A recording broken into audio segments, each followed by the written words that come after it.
Basketball fans, welcome to the final episode of Raptors today for the 2025-4 season. Is that how I'm framing it? 4-5. 4-5? That's what we'll call it. Akil Augustine, Sherman Hamilton, the principal Paul Jones, and late Wednesday morning we heard from the president of the Toronto Raptors, Masai Ujiri. So without any further ado, boss man. Last season you talked about how these rebuilds are sometimes a 3 to 6 year process. If everything goes according to plan, you'll have done it in less than 2. Why did you feel like this was the right time to push the process along to the next step? And do you feel like there are any risks to expediting the process at this point?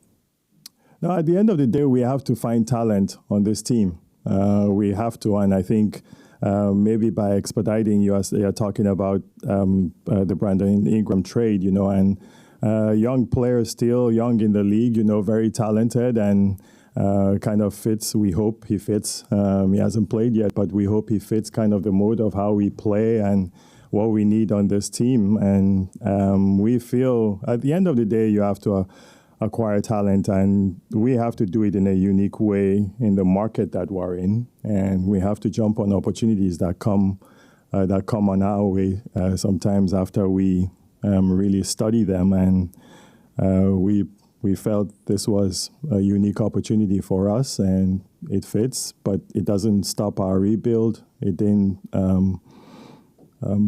mess with it, and so we continue on that path.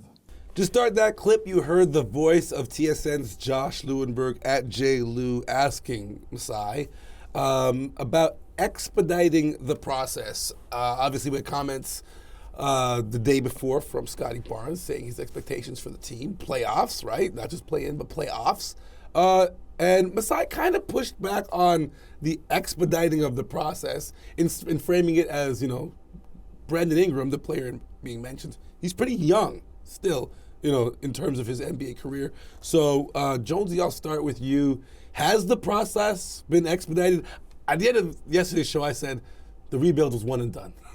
I may have spoke too soon. I think it has been expedited to the degree we don't know, because that, I think, is also based on the results and what we see for results. But, I've been talking about this. I can foresee them going from 11 and at least 7, maybe 7, or being in the draft lottery to a potential playoff position.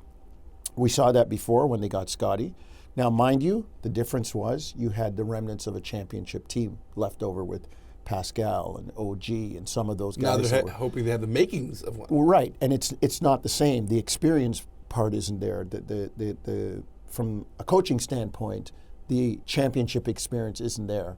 So it's a little bit different. So yeah, you can temper it a bit, but I still think the expectations are there. And I thought something that was important in what Masai said was his understanding of how to acquire talent in this market.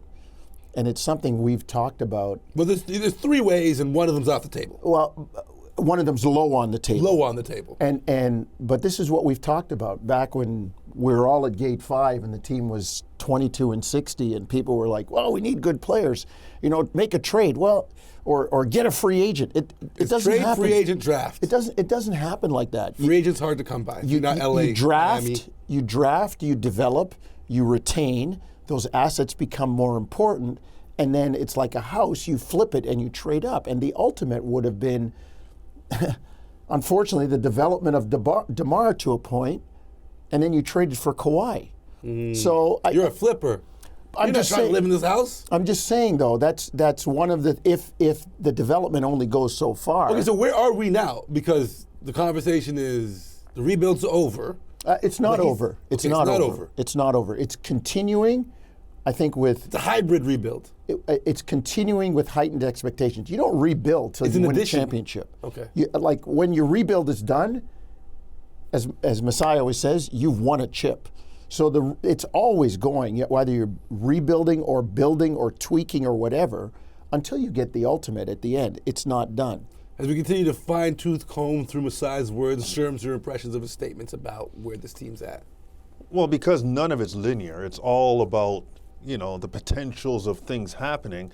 I think when we talk about rebuild, there seems to be it's a vague term because it doesn't have any structure in terms of expectations following through on them. So sometimes it's used as a mask for losing. well, it can be. However, I think in this situation, because there is no actual firm way of describing what the rebuild will look like next year, it comes with many opportunities. It can come with a little bit better than they are this year. It can come with a huge jump. It can come with a team based on the conference, based on injuries and health. It could be a team that's not even into playing next season. It could be a team. You think they'd be comfortable with that? Well, they've experienced this before. I mean, when Kyle got here, maybe a second year here or third year here, they went to the Eastern Conference Finals. Yeah. It was a bit ahead of schedule. The next year they lose in the semifinals. So there's all of that happening that you can't necessarily control. However, it's going to traject in the positive direction. And the ultimate thing is the rebuild has to happen while guys are acclimating to the situation. And the problem is Brandon Ingram has not been implemented yet. Yeah. And once he's implemented, you'll have a better idea of where you're going and what you're able to do. But I think there's going to be growth during that process as well. Let me ask you guys a question just to give some context, and so we're comparing apples to apples and oranges to oranges. Is Charlotte in a rebuild?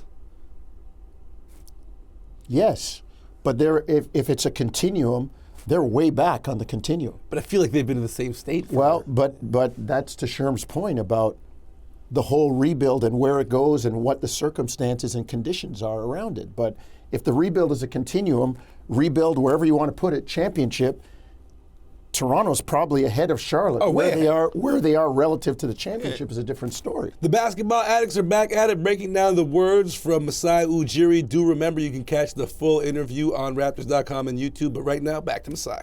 2023 offseason, you spoke about wanting to see the team's culture have a reset, getting back to a less selfish style of play. How would you assess the team's culture today? A+. Yeah, A+. I'm not even giving anybody any other room. Yeah, when you look at these guys and see what they've done and see the leader in Scotty and how he plays, I think RJ plays different from how he played in New York. His team focus. It's we're working on our offense, and I think our offense will get better as we grow. But we have that focus, of playing together and playing the right way and attacking the game, and it's really built our culture. You see the culture of the players even off the court. I never want to reference this, but there's this great resemblance to like the bench mob we had, in the past, and I'm not even talking about play. I'm just talking about the camaraderie they had, and how they are together. These guys, they do it for themselves, and I'm proud of them for that, and I'm proud of Darko for setting that, and Bobby for setting that platform for them in some ways. Culture. One of the buzzwords of our day and time. But for Masai, he addressed a key topic. When you talk about this Toronto Raptors group and you talk about Darko's tenure here, he's been saddled with some challenges. And I think it's a lot of people look at when a coach gets a gig with a team that's not in a playoff position, they're like, oh, that's a bad gig. That's a gig. You're not going to make it to when the team gets good. With this extension and with how the players have responded to Darko, can we compare the culture of this Raptors team to any other teams around the league? I know Indiana's got a good one right now. Actually, no, not Indiana, sorry. I meant Cleveland, OKC. But when you look around the league, what do you think about when you think of this Raptors team, Sherman? Well, I think the word culture comes and is only tested when times aren't good. And losing is not a good time. It exposes bad cultures. Right, it does, it can. And I think when you look at the Raptors, there's no question that they had every reason to fall apart, especially early in the season.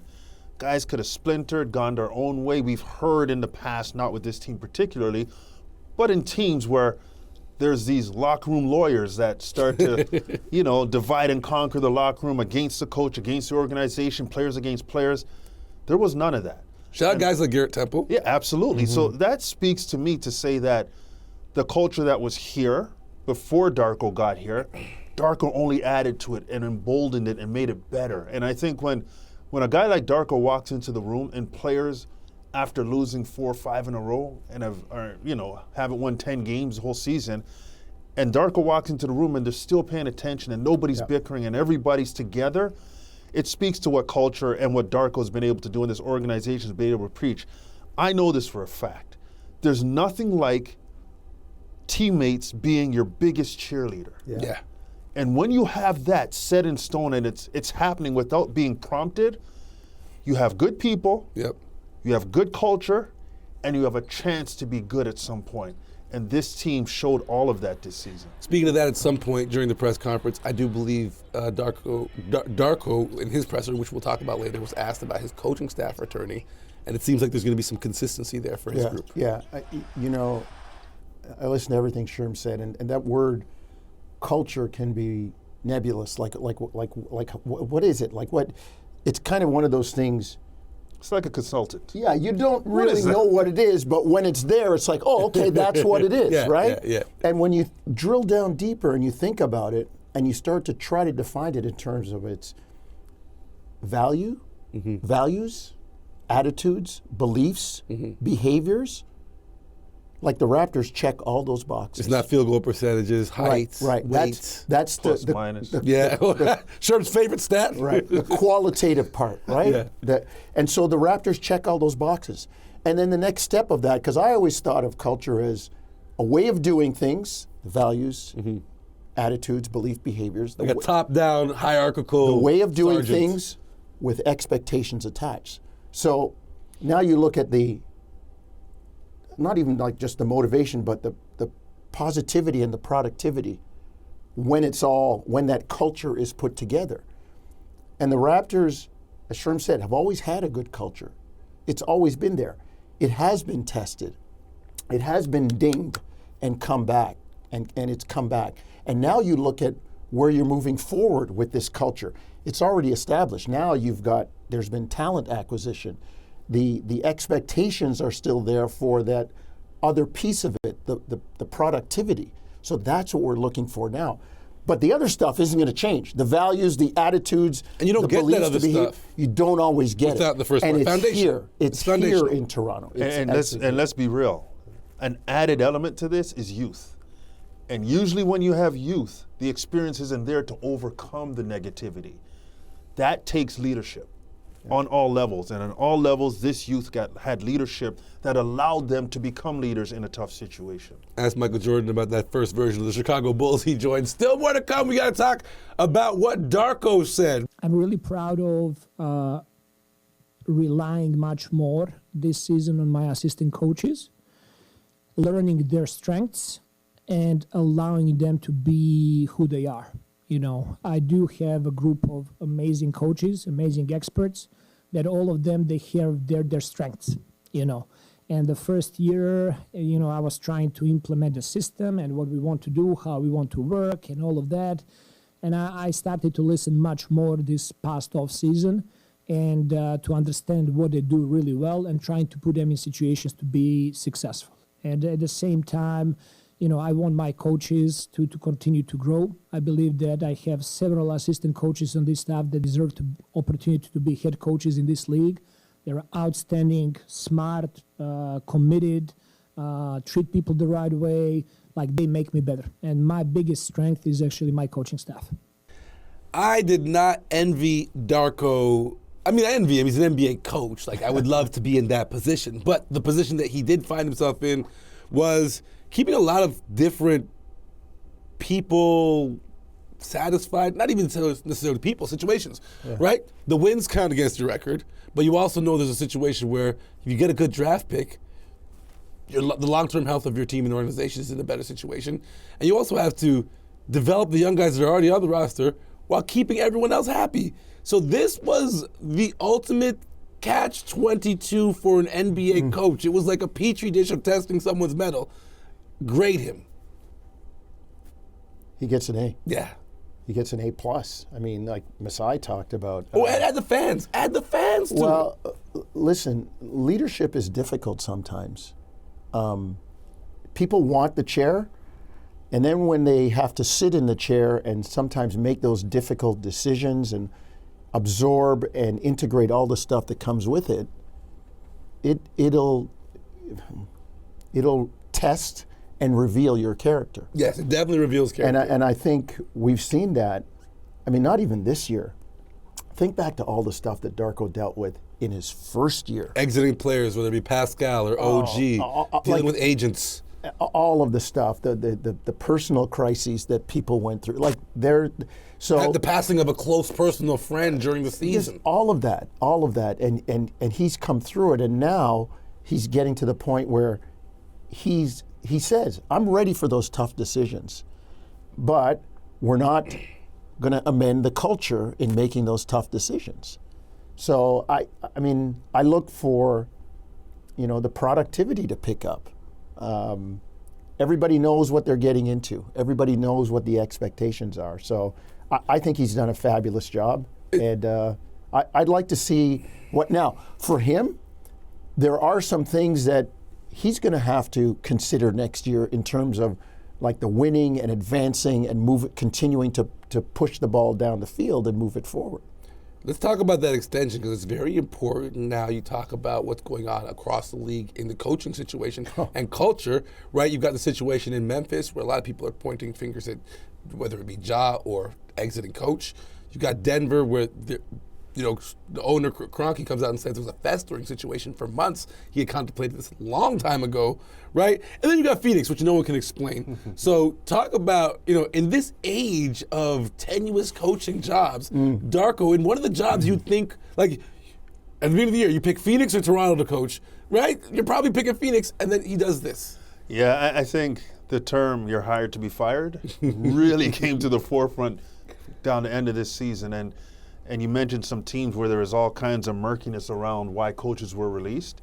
Coaches are the easiest piece to get rid of. And going into it, you know that. And I think this is where the extension helps with Darko in terms of the contract. Some security. And understanding that it says more than just we want you to coach. It sends a message to the players and says, this is going to be your coach. This guy's going to be here. He's got some leverage. This guy. He's got some leverage. He can walk around and carry the bigger stick now. Having said that, Darko was in the toughest position. Hands down. No question about it.